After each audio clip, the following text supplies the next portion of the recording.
Yes,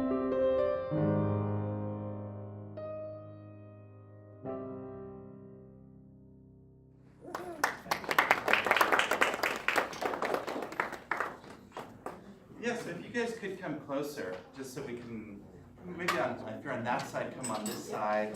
We can all sit a little bit more close so we can engage in a little bit more of a conversation. Come on down. All right. Well, welcome everyone. So of course, that was a really diverse range of questions.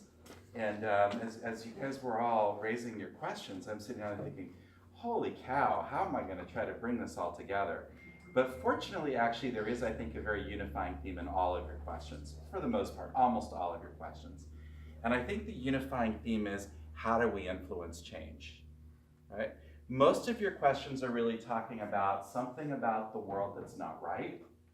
And again, a diverse range of issues, but all fundamentally kind of like, you're seeing things that are really bothering you about the way the world around us is working, and you'd really like to change it, and yet you also feel very disempowered. We all feel very disempowered.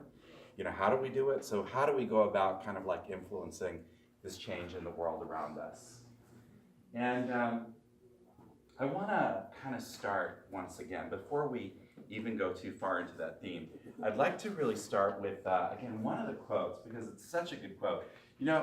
You could live your life on one Baha'i quote, and I promise you, just trying your best to live that one quote would truly transform your lives. And there are many quotes. I mean, it's not like there's only one to do it. Like, you could almost pick any Baha'i quote, live your life to that, and it would really have that impact. And this is one of those quotes. So I'd like to, again, read it again, because it's so powerful when you think about what it's saying. In this world, we're influenced by two sentiments, joy and pain. Joy gives us wings. Red Bull totally stole that theme. Joy gives us wings. In times of joy, our strength is more vital, our intellect keener, and our understanding less clouded. That's such a profound idea. We seem better able to cope with the world and to find our sphere of usefulness, our spheres of usefulness. But when sadness visits us, we become weak, our strength leaves us, our comprehension is dim, and our intelligence is veiled. There is no human being untouched by these two influences, but all the sorrow and the grief that exists comes from the world of matter. The spiritual world bestows only the joy. Now, this is such a powerful idea. It's so true. When you are depressed and sad, you become disempowered, you get caught in a downward spiral, more things go wrong. When you're happy and you're joyful, it just seems like you're a magnet. You just attract good things. More things start coming your way, more people want to associate with you. It's like, it feels like you get luckier, things just fall in place for you, but yet when you're depressed, things start falling apart more. I mean, you can see, really powerful idea. Now, all of the concerns that you were talking about, the various problems that you were talking about, when you think about it, when you start dwelling on the things that are wrong, what happens? They get worse, right? So I often think that, one of the problems that we have as a society is that fundamentally we lack vision. And so what happens is, when you lack vision, you learn to accept the world around you, right? So you're over here, you learn to accept the world. There are some things that are problems, right? They're over here, you learn to accept them, so what happens? You go down and you lower your standard, and then eventually you adjust and you adapt, and that becomes normal. And now there's a new level of thing that's not normal, and so you adapt and you adjust, and then you go down again. And so you have a society in decay. Now the contrast to that is, you have a vision. You're not there. The vision seems impossible to attain, but you go one step closer towards that vision. And little by little, day by day, step by step, you start rising towards that vision. This is the reason why vision plays such a critical role. Vision is important because it's what gives us our aspiration in terms of where we're going. Without it, we find ourselves just drifting downward step by step. And this is kind of like the problem that we see. It's like the frog in the water who, they keep adding candles and he keeps adapting to the temperature until he kind of like boils to death, right? And this is the critical role that I think we play in society as a community. Now, I've told this story before, but I would like to share it again. I want to share the story of Brian and my days when we were in the college club at UT. We had a great time. It was such a powerful period of my life. But I think it really is important because it tells a story about who we are in society and what role we play. So the story is we had an awesome college club. We had a great time. It was a fantastic time. And one of the things we did is before the semester started, we would meet to plan for the new semester. So in August, before the school year kind of started up, we would all get together and we'd say, well, what do we want to do this year? We'd start making our plans. So we got together and we would deepen and we read The Advent of Divine Justice, where Shoghi Effendi refers to the racial question as the most challenging issue. And so we looked at that and we thought, okay, this is what we're going to make our focus. Let's make this our focus and really go big with this. And we decided we would have a conference at the start of the school year, kind of fairly early in the school year, we would have a conference. And so we began planning for that conference, right? And we deepened and it was seriously intense. We had an all-night prayer vigil. We really worked hard in trying to come up with something that we thought would be very special. Among the things that we decided is that we needed to reach out to the community, the larger community. So we began organizing and planning meetings with a lot of the key people in Austin who really understood that issue.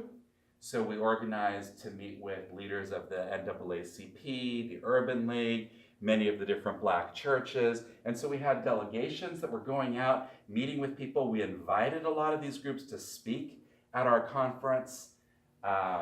We invited Nat Rutstein. He had just written his book, To Be One. That book really touched us as we were studying and deepening on this issue, so we invited him to come speak. So we organized this conference at UT, and we went around campus and we created posters and we put all these posters up all over campus, right? Now, 2 days before our conference, so our conference was in early September, maybe September 20th, I can't remember exactly, but something like a few weeks into the semester. We had flyers all over campus and everything. 2 days before our conference, the Virginia Beach riots happened, which really, that was the big national press. That was the equivalent of what was happening in America with Charlottesville, right? So the background on this was some I can't even remember, I think it was a Black fraternity or something, and there was some racial strife that happened. The police went in, they killed people unnecessarily. There was outrage all over America, and it was just one of those intense moments where everybody was keenly focused on the race issue, right? Now, as fate would have it, because it was only 2 days before our conference, well, our conference was the rage, right? Like, this was a place that lots of people could go. It had a phenomenal lineup of speakers because it was, the head of the NAACP, the head of the Urban League. I mean, all these key people were all going to be there. The media turned out in force. The theater that we had was, I think, 500-seat theater. It was full to capacity, and maybe there was 30 of us who were Baha'is at the event. I mean, it just gives you a sense of the kind of thing that happened, right? Now, at that event, Nat Rutstein spoke on our panel. So we had a panel and Nat Rutstein spoke. And during his speech, he said, he was talking about, what was great about Nat's perspective was Nat was able to talk about how this experience is for white people, how you don't mean to be a person with prejudice who is hurting other people, but you're doing it all the time. You're hurting other people because you're not aware. This is what Shoghi Effendi talks about when he talks about the challenge for white America is to overcome its inherent and unconscious sense of supremacy, right? And so Nat was explaining that you don't mean to hurt other people, but you are hurting other people, and you need to become sensitive, and you need to understand this. So he said, maybe what the Baha'i Society here, what the Baha'i Club should do, is maybe the Baha'i Club needs to create something like an Alcoholics Anonymous for prejudice, so that you can come and deal with your prejudice, right? So he just made this passing reference in his panel presentation. Well, we got inundated the next day with calls from people who wanted to join, right? And so all these people call us after this conference, and they're like, we want to join, right? We've heard about this, Racism Anonymous, and we all want to join. And we call up Nat, and we're like, Nat, we have this avalanche of people who want to join. What is it? He says, I don't know. It was just a cool idea. So we, as a club, started getting together, and we're like, well, what do we do? So the first thing we did at the very beginning is we started structuring it like Alcoholics Anonymous. We actually looked at Alcoholics Anonymous, and our first meetings literally started, hi, my name is Duane, and I'm a racist. And of course, it's really odd because it attracted really good people. So you visualize the kind of person this is going to attract is somebody like from the Ku Klux Klan, coming and turning up with a robe. But of course, that's not the kind of person who it's going to attract. I mean, the kind of person who's going to be attracted by this is a person who really cares about the issue.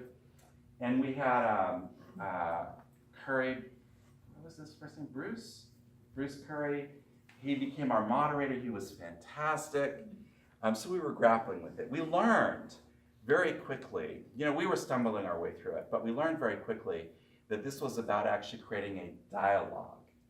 It was creating a dialogue between the races. It was having black and white together in the same room, grappling. If you didn't have that, it didn't work. You had to have everybody really grappling. Anyway, we stumbled our way through, but it was a really wonderful kind of like experience. And this went on till March. I think it was March, early April. And then something happened. And what happened was, it was Greek Week on campus. And all these fraternities had parties, themed parties.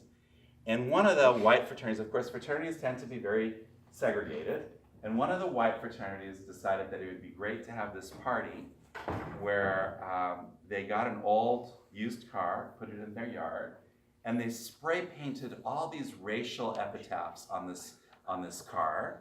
And they give everybody a baseball bat, and everybody got to go up on this car and bash this car, and the photograph, of course, looked horrible. So on the front page of the Austin American Statesman was this photograph of all these Greek fraternity kids with all these horrible anti-black things and jumping up and down. And of course, black students were justifiably outraged, and so they began this protest and this march, and they marched on the fraternity house. And when they did, instead of kind of like being apologetic, the fraternity house put up billboards that were anti-black. I mean, it was a really big mess. Black students went on hunger strikes. When you walked around UT at the time, it was a very tense period. Like, you'd walk by somebody, let's say, who was black walking the other way, and you were worried. You were like, maybe this guy's gonna be angry with us, because of what this is kind of like bringing out and what this is agitating. And the president of the university at the time came out, and he gave a speech on the West Mall, is it? Where they give the speeches? And he gave the speech on the West Mall. Thousands of people have gathered to hear this speech. Of course, what everybody is expecting is they're expecting him to stand up there and say, this is outrageous, this should not happen, this is not the standard of the university. They're expecting the fraternity to be suspended. I mean, they're expecting something. But he gives this speech, which is all about free speech, that we live in America, we have to tolerate one another. If that means that people have ideas that aren't like ours, that's okay. Nothing, no sanctions, no action against this fraternity. The crowd is outraged. They begin rushing the stage. UT security pick up the president, throw him on their shoulders, and run into the tower and close the doors, right? So this is a real mess of a situation. In the midst of this thing, again, students on hunger strikes, all that, I mean, it's just an absolute horrible thing. It's all over the press every night and all that. In the middle of this huge crisis, the FBI contacts the university administration. And they say, you guys have a serious problem on your hands. You have a major crisis. We're actually worried this is all going to like spin out of control. It's getting worse. It's not getting better. We want to intervene. We have federal, mediators who are trained in this. We would like to come in and help you guys. The university thinks this is a very bad idea. It's important for them to recruit good athletes. This kind of press is really a bad idea. The federal government intervening, that doesn't sound good.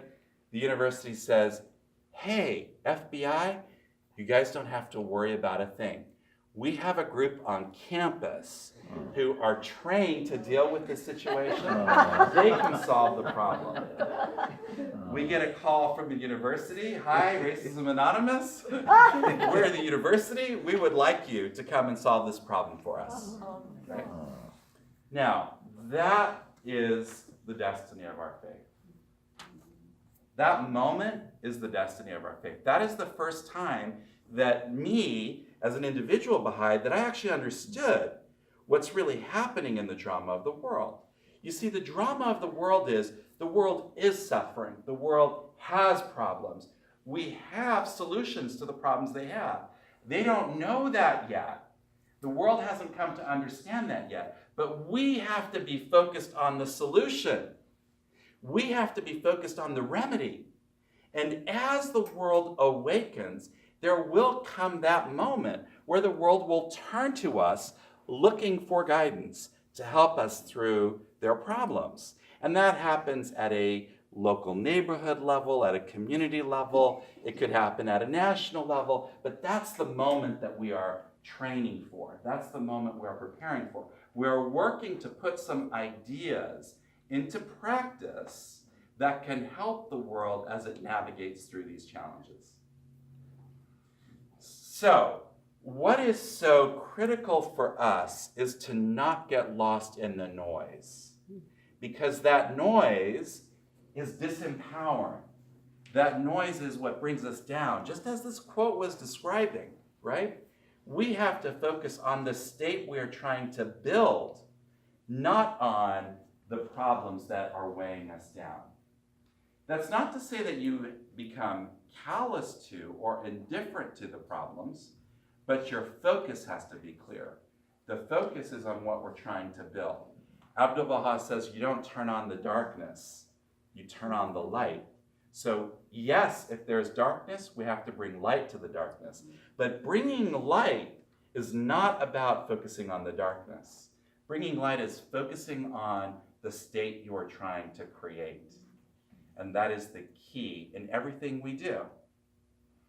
And so it's the reason why we have to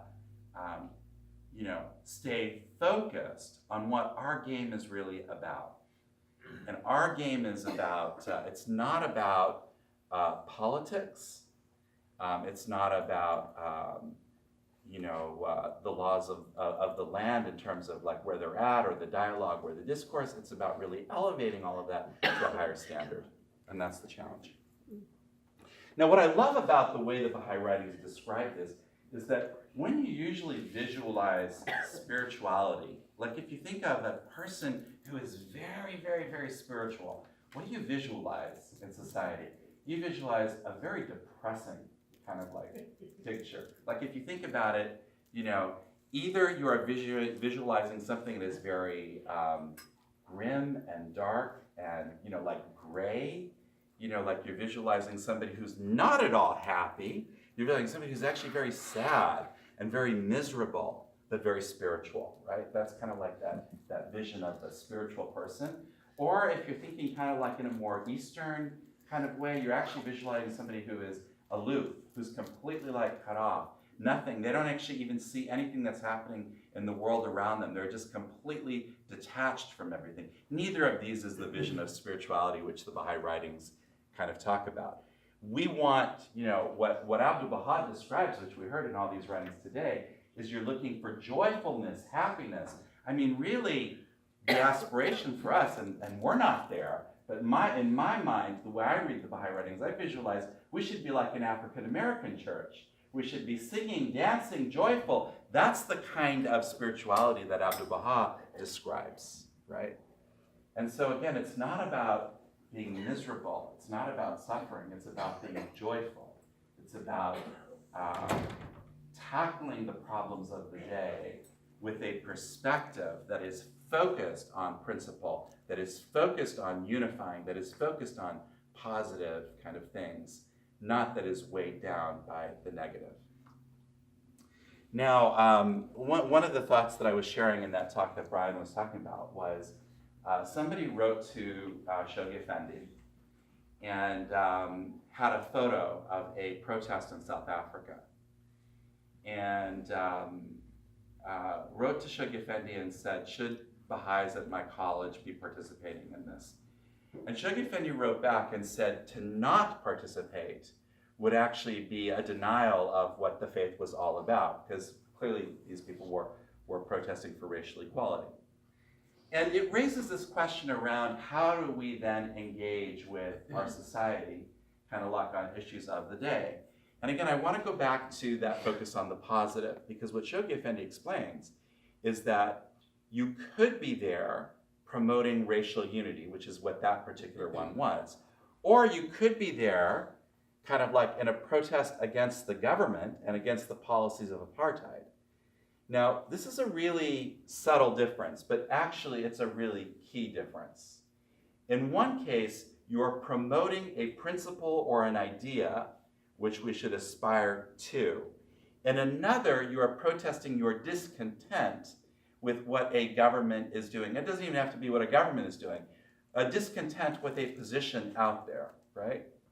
So the Guardian explains that, for example, for Baha'is to go out there and say, we hate people, or people who drink are sinners, would completely be wrong. Because again, that is about what you don't like, what you don't want. That's not what we're about. So it's one thing to promote the vision that you aspire to. It's another entirely to kind of like promote what you're not happy with, right? So one is ultimately unifying, because you're laying down a foundation, bringing people together to aspire to something. The other is fundamentally disunifying, because you are actually creating divisions and saying, you are right and we are wrong and we're not with you, and that's ultimately not what we're about. So brought in the context of the modern times, to go participate in a rally that is against Trump would be entirely wrong for us as Baha'is. But to go in a rally which promotes an idea like the equality of men and women, that would be fine, that would be good. So it's a delicate balance, and often it's difficult because something that starts as one thing may actually evolve into something else. And so you have to kind of like ask yourself a question about what the real intent is, what the real aspiration is, and then we have to make those difficult decisions ultimately, navigating a very sensitive and delicate path that way. But it's not that we not engage with the problems of society. And the bigger mistake that we make as a community, I think, is actually that in the uncertainty of what to do, the result is often not engaging with the issue. So that's not a good outcome. The outcome is that we still have to engage with the issues, and we have to recognize that we're going to learn along the way. We're not perfect. We're going to make mistakes. We're going to have to learn along the way, kind of like us starting off with our Racism Anonymous, not knowing what we're doing, but we're grappling with the issue and we're growing and we're evolving. And that's the challenge that we face, is, engaging with the society around us, but finding the right way to engage with the society around us. So we don't want it to be where we allow the society around us to define what our community is and who we are and what we do. We still want to do it on our terms, but we still need to engage. And if we disengage with the society, that's just as bad an outcome as kind of like engaging and going wrong. Both of those are bad outcomes. So we need to figure out how to kind of get the best of both. let's open up for additional questions. So I floated a few ideas, and let's maybe engage in a little bit of a dialogue about that. What happened with your racism anonymous? So what happened was, for that issue, so there were actually a number of things that happened that are really interesting learnings. So for that issue to be addressed, the university was actually a part of the problem as well. So there needed to be a dialogue, certainly with the Black students, certainly with the fraternity, but also with the university, because the university was also a part of what had gone wrong in that whole story. And the university was actually not really genuinely interested in healing the problem or in addressing the problem. For the university, it was purely, and I know this because we were involved in those conversations, for the university, it was purely a cosmetic exercise to delay the problem till summer, when students went away and the issue would die down. And that's exactly what happened. So the university kept stalling, delaying, and then when summer came, the whole thing just, their willingness to participate completely died. And we said to the university at the time that the problems associated with racism at the University of Texas would not go away, and that was a fine strategy for them to do as a short-term strategy to deal with the problem today, but that the problem would be back again. And of course, it has been back again over and over and over again, because there are genuine systemic problems with racism in the university system. And until they are really kind of like prepared to kind of deal with that, the problems will continue to surface. And the university had absolutely not a bar of it. So we were effectively being manipulated. The other problem that we had, and this is also a really important learning, is that at the very beginning when we created this, we did not want to associate it too strongly with the faith. And we had this position that, look, to make it accessible to everybody, we really needed to keep the faith very minimal in terms of that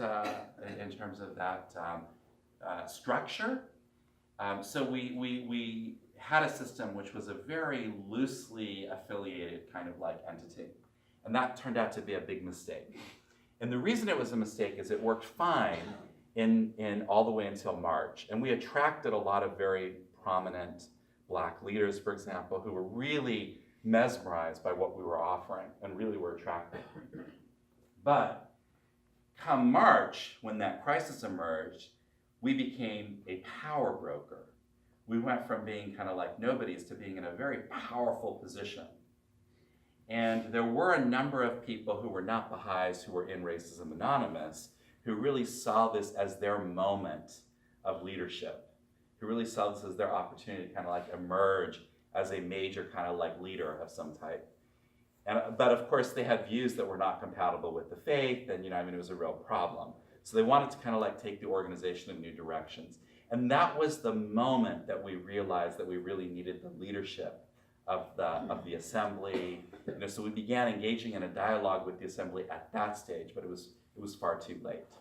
So there is also a learning around the kind of mechanism that we need to still have the protection of the Baha'i institutions, but the freedom and the latitude to still kind of like play a little bit at the edge of the sandpit, because it's not going to work if we think that we can get people here on a Sunday morning, right? I mean, when you do an outreach, you're still going to have to engage with the society outside our structures, but we kind of had gone completely outside, and we really needed something that's a little bit of a halfway house. And I think the community is far right now from understanding how to grapple with that issue. We're not really prepared for understanding. And in the future, as we engage more with social issues of the day, we're really going to have to learn how to do that much better.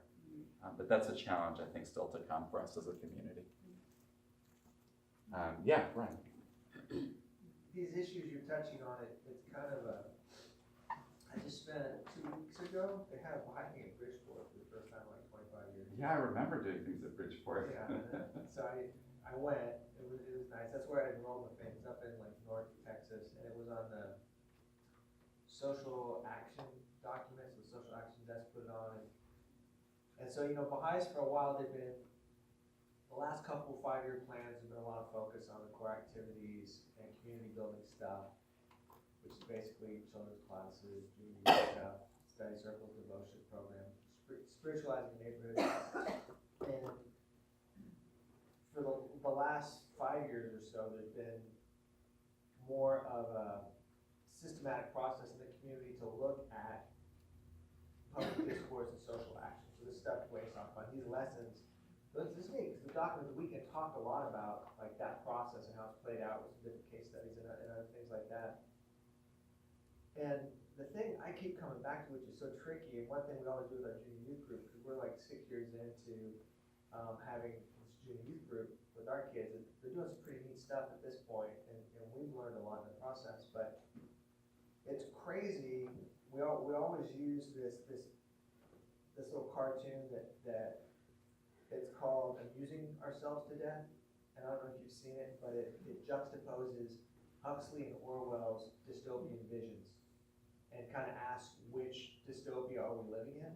And of course, everybody was afraid of Orwell's because that was the fascist. Information will be withheld from us, will be controlled externally, and everything else.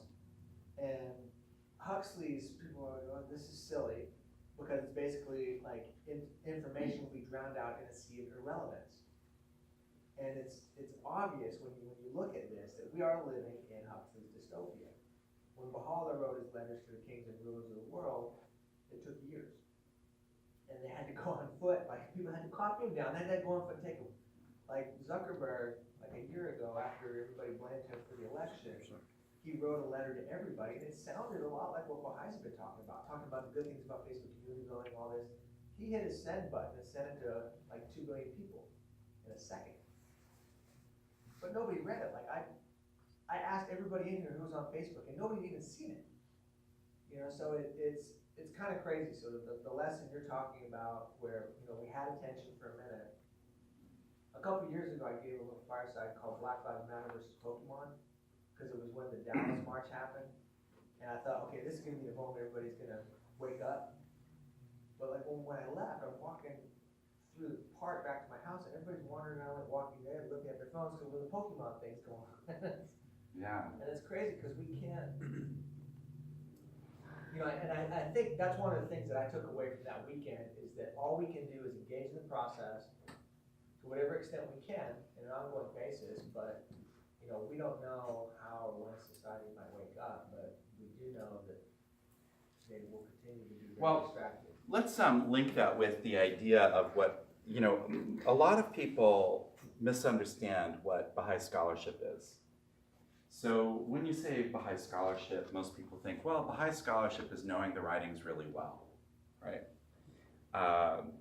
So if you know lots of quotes, if you've read a lot of the Baha'i writings, maybe you're closer to being a good Baha'i scholar.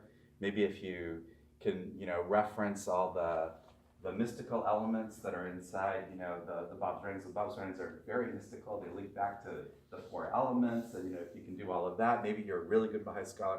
That's actually not what Baha'i scholarship is about at all. Baha'i scholarship is about your capacity to link the Baha'i writings to the problems of individuals and society. In other words, to be a good Baha'i scholar, to be a great Baha'i scholar, yes, you have to understand the Baha'i writings, but you have to also understand the problems of individuals and society. And again, as a community, I would say we have a very poor command of the problems of society. We have a very poor command of the problem of individuals, right? We know more about our writings than we know about the problems of the world around us. We need both. So bringing that down to an individual, that problem, this problem that we've been talking about, how do you influence change, that actually begins at the individual level. It begins in conversations that you have with your friends. Your friend has a problem. They talk to you about that problem. Your capacity to help them with that problem is what Baha'i scholarship is all about. So it actually starts all the way down at the individual level with you helping another person, and also even yourself. It's a conversation you have with yourself. You have a problem, and you have to look to the writings to help you figure out how to help navigate your way through that problem. Again, not by beating up on yourself, not by saying how inadequate you are, but by focusing on the positive state that you're trying to build, by focusing on the positive remedy, the positive solution, little by little, day by day, working your way towards that solution, right? So, and this really speaks again, we address the problems of society through the dynamic power of example. The idea is not to sermonize, but to show. It's not to go out there and to say, you are a sinner, right? It's to go out there and have a pattern that shows what the solution looks like so that people can see in that solution the remedy that they are seeking. That's the challenge that we face as a community. Yeah? So what do you do in your everyday life to demonstrate that to people and society? So I don't think there's a grand answer to that question. I think there's little answers to that question. So let me just give you an example. I don't swear. I don't backbite. Like that's something that I make an effort to do. I never thought that. You never think that that has much effect, but people notice that. You're not aware of it, but people notice that. That's a positive power of example. So lots of little decisions that you're making like that. And the idea then is that little by little, day by day, people see something that they're attracted to in our community life as individuals. And the idea is to not use that as a yardstick to hold ourselves above others, but as a path to helping empower people to addressing the problems that they face and help society with the problems it faces. That's the challenge we face. Yeah. I find it very current, and I connect to your statement about participating in the life of the society and engaging ourselves in the current issues. I think, everyone wants to change and to make a change in the community for the better, because we have children, we have concerns, we want to live in a more prosperous society. How do we do that? And in a large, the larger question for me is, how do we break away from the old habits? The habits that unconsciously or consciously, we're raised to develop, how we live, how we talk, and how do we break away from that? And then not only that, also, how do something that I've learned recently in some of the Baha'i studies, is that what is the meaning of this I that is selfless, that I exist, but the I that I am is within the we? How do we together, collectively, at the community level, go towards that progressive place that we all live to higher standards or prosperous society, more peace and justice? So I think it is in the practice of that, as you mentioned, having the right conversations. We have the responsibility of thinking, reflecting on new questions as they arise. What does the teaching say? Because as a Baha'i, as a scientist, as a physicist, as we take a stand, we delve in. I think it's very important that we become soldiers in our own thoughts and develop these conversations. So when the platform comes up, you talk, you have a discourse. It's not an opinion anymore. Right. You offer. So all these things, and the Baha'i community offers the institute that helps you to go from your opinions that are diluted to a way of thinking and exercising, as we say, based on a framework of living that is closer to that vision that you're saying. So as you change, you become joyful, and then you change your community. All these things we have at our own.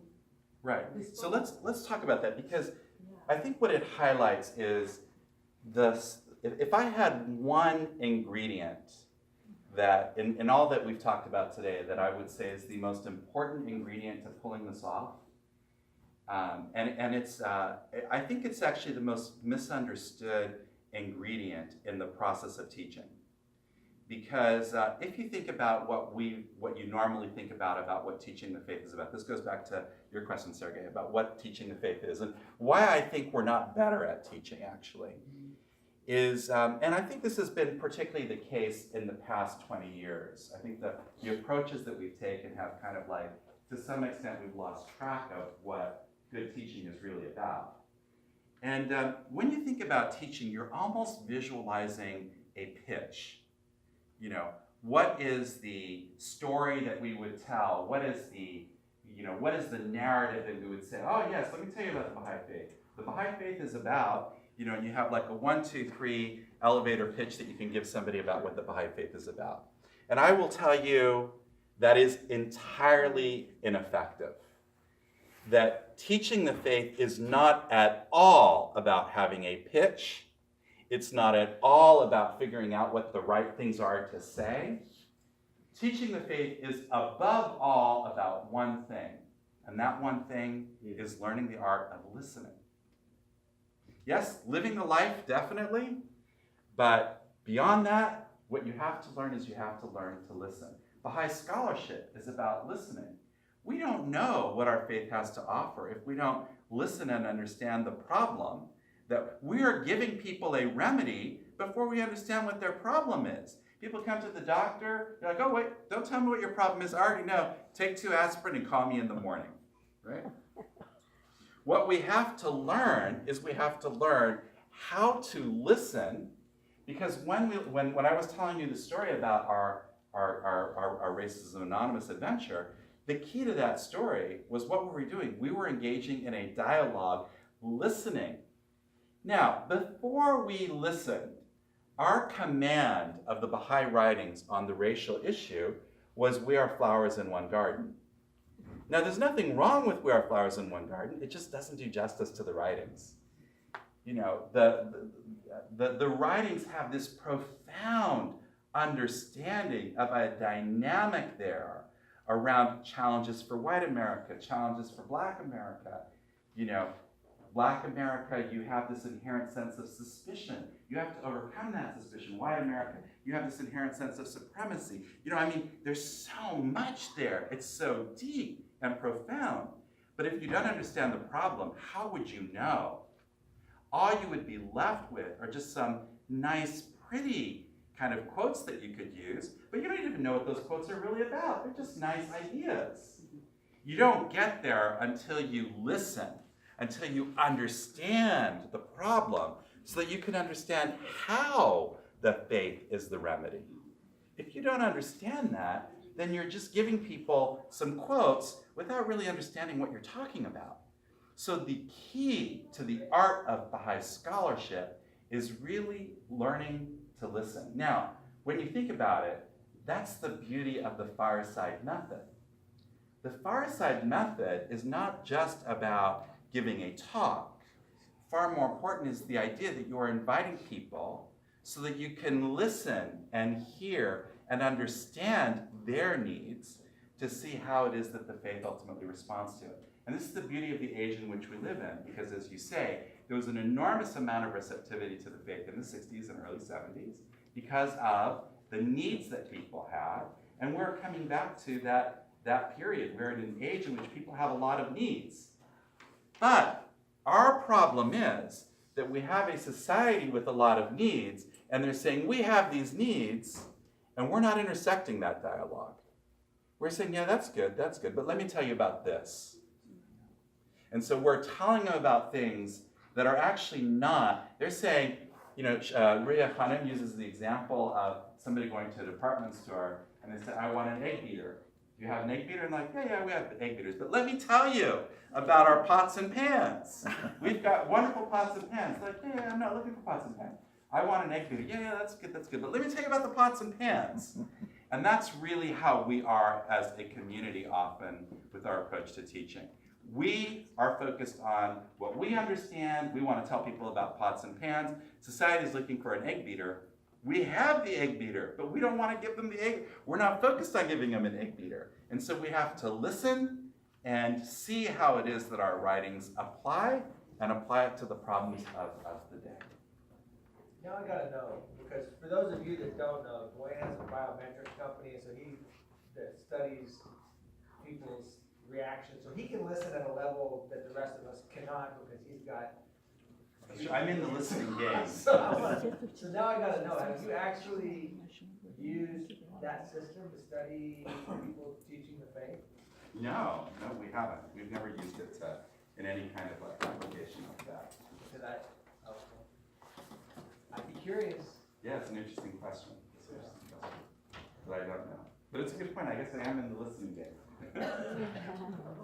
I think if I express my own desire to want to change, there are certain topics that as Baha'is, if you delve in and learn more and reflect more, politics, justice, or why God, why not God? I mean, these topics, if you familiarize yourself with it and specifically find quotes around it that goes beyond your all through hours of bombardment, you find yourself within yourself the ability in your conversations to point towards a more elevated conversation. For sure. And that together, once you attract the heart, then together you can go on that path of learning, which would be so non-threatening, and maybe, Sergey, it would be a path that you walk together and get closer with the friend that you are trying to develop a conversation. But if the responsibility all comes back to us, because it's past the time to have a more normal, passive, I know what the deal is, I'm a good person, and that's enough. We have to elevate our Yeah, I mean, you can share the beautiful quote without understanding what it really means, or you can share it by really understanding how it fits the person's problem. I mean, it's the same quote that you're sharing. It's just in one situation, you've listened, so you've understood how it applied. In the other, you're just giving a person a pitch. It's not about giving a person a pitch. Can I offer a practical way Sure. to show people we are Baha'is and we are different? Yeah. You're out in society, you see someone approaching the door different from you, you open the door, and they'll say thank you, and you say, have a good day, sir. You're at the drive-up at Taco Bell. Would you like sauce with that? No, thank you, ma'am. And you will be surprised at how they light up when you show that kind of respect to them. They don't get that in society. You'll be amazed at the way it just changes someone's expression. Little things that we can do. Yeah, and that is, again, the quotes all talk about why the happiness is important, and the application is really to help our fellow human beings. So there's a direction, ultimately, that happiness gets channeled into. All right, I think that's it with our time. So thank you all once again.